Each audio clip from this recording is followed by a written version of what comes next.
Let's talk about what could happen, because this is what a lot of the people that are in these platforms talking about, they're not saying to you guys and gals. Let's talk about what happens when you do act. When it's like, okay, I've waited long enough and I just need to make stuff happen. My car is parked. I can't steer it unless I turn it on and go. I need to just walk forward and God's going to help me.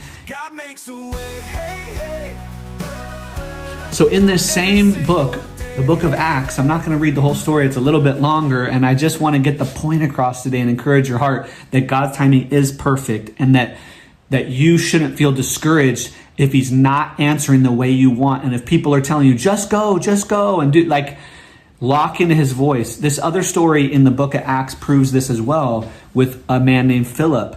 Philip it's around chapter 8 of the book of Acts, is asked by the Holy Spirit to go to Gaza from where he is at near Jerusalem. That's a pretty long distance if you guys are following all the stuff going on in Palestine and Israel right now. So he goes all the way out to Gaza, and when he's there, the Holy Spirit directs him to go up to a chariot that's from a different country. In fact, it's one of the secretaries of the treasury for an Ethiopian prince or a king or queen somewhere in there. And normally an Israelite to run up to a chariot like that could have cost him his life, because this is a dignitary and it's a chariot and he's on foot. But he obeys the Holy Spirit and goes. The person that's in the chariot is reading the old scrolls from Isaiah, and he needs direction, and the Holy Spirit shows Philip what questions to ask, and he ends up bringing this guy to faith, so much so that the guy himself decides, I'm going to get baptized right now. We don't even know if Philip told him to. He just knew he was supposed to. They stop, get in the water, baptize him. When he comes out of the water, Philip is so locked into what God has him doing that God doesn't even allow him to go with him to Africa or to head that direction.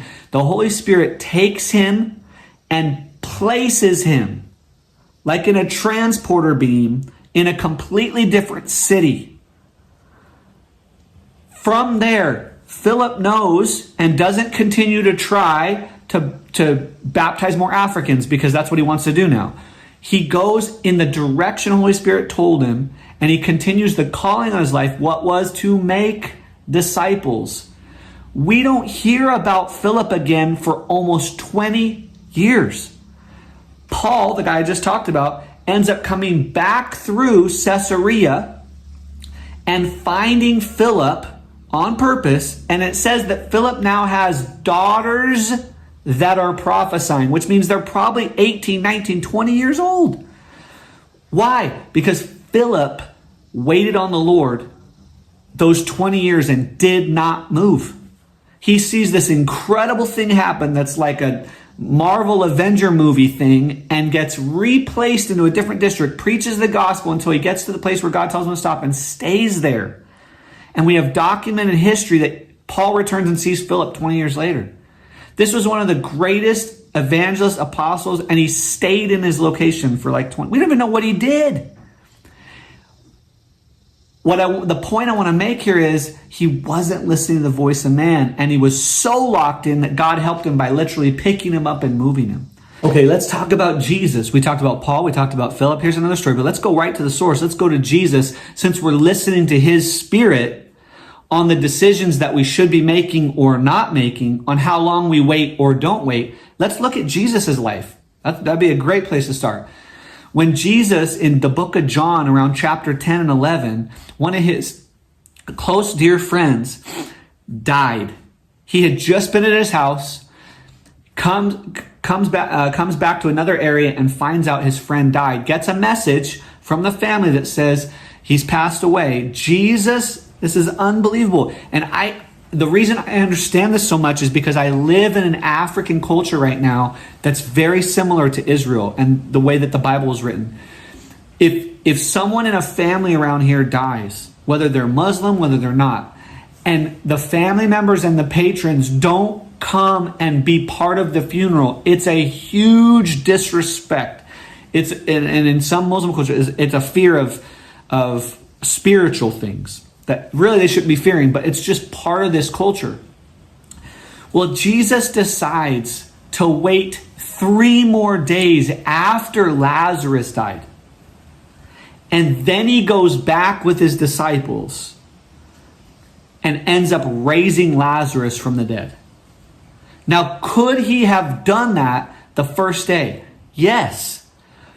But Jesus knew that there was a plan within the Father, that his disciples were also the main calling on his life, not raising Lazarus from the dead. That was one of the great works he would do to strengthen the community and let them see he was the Messiah, and that his disciples would recognize, oh, we're supposed to do this too. Oh, we're supposed to follow Jesus. But he waited 3 days.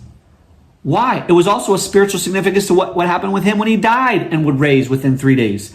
And so if he hadn't listened to the Father and just went because, hey, that's what I'm passionate about doing, is bringing healing to people, he actually would have messed up the maturity process that God was instilling in men like Peter, James, and John. And in Thomas, which we're going to get into in other videos, because I think he gets a very bad rap about being a doubter. In the beginning of his ministry, in the book of Mark, we have it documented that Jesus gets away with the Father after he's been preaching and showing healing in this town. And the morning that you start to see his ministry take off, that morning he gets away with the Father and is praying, and the disciples find him and they say, hey, there's a lot of people waiting for you. You got to come share the word and heal them. And Jesus' response is, nope, we actually need to go to other towns right now because that's what I came to do. How did Jesus know that? Because he prayed and spent time with the Father and waited on the Father on what to do. And this is what I've done another video on what to say no to. That's the big one. What to say no and what to say yes to. And he didn't do it by just, let's move ahead and God will correct my course. Unless God gave him peace to walk in who he was and his calling, he didn't go anywhere, just out of fleshly or soulish tendency.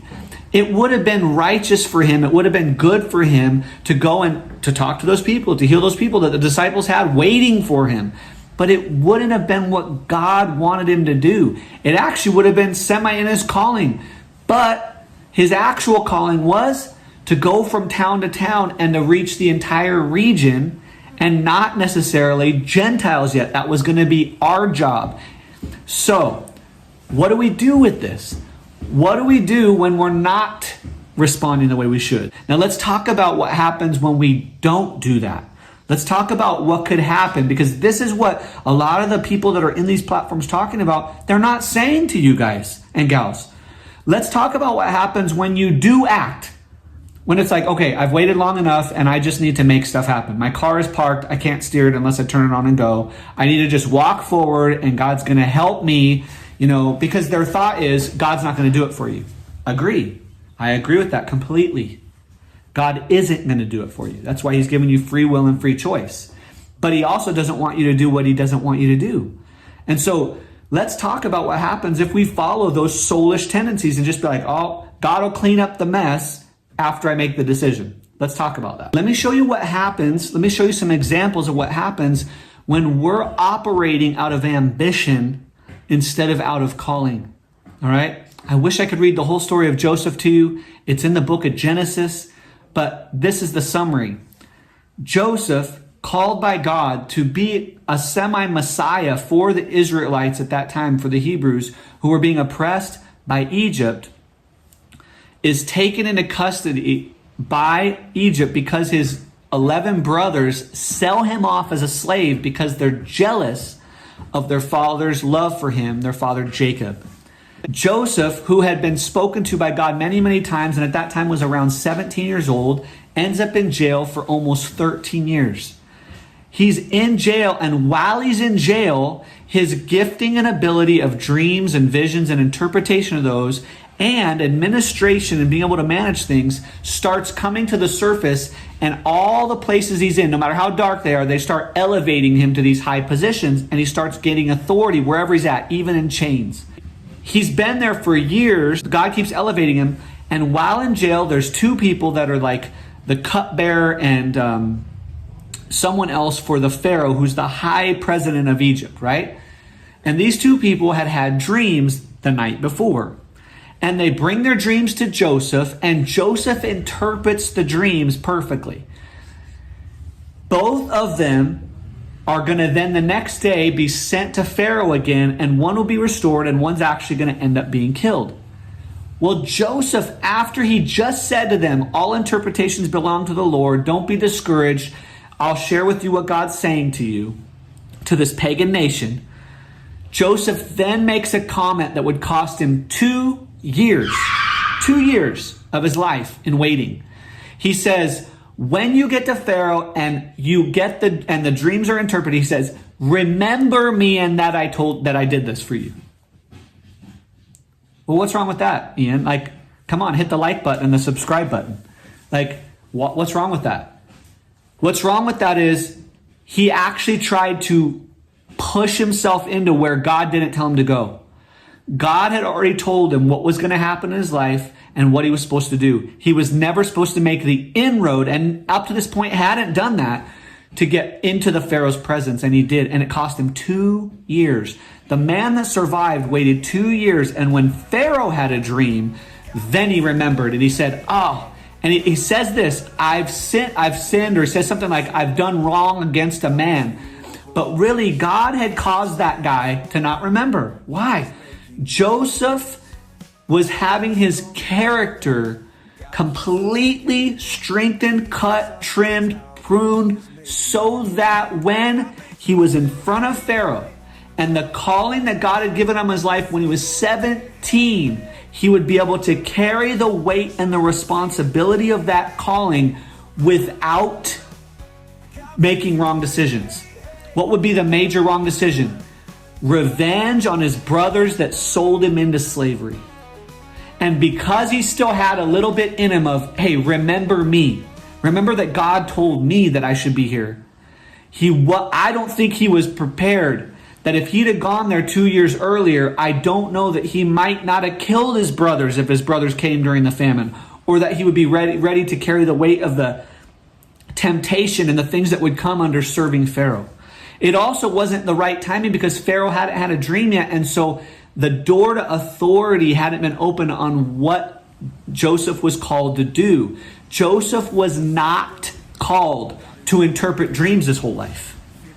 Joseph was called to operate in the authority of Egypt so that he could save a nation through administration and through wisdom and through decision making. The gifting and ability of dreams and visions was not his calling.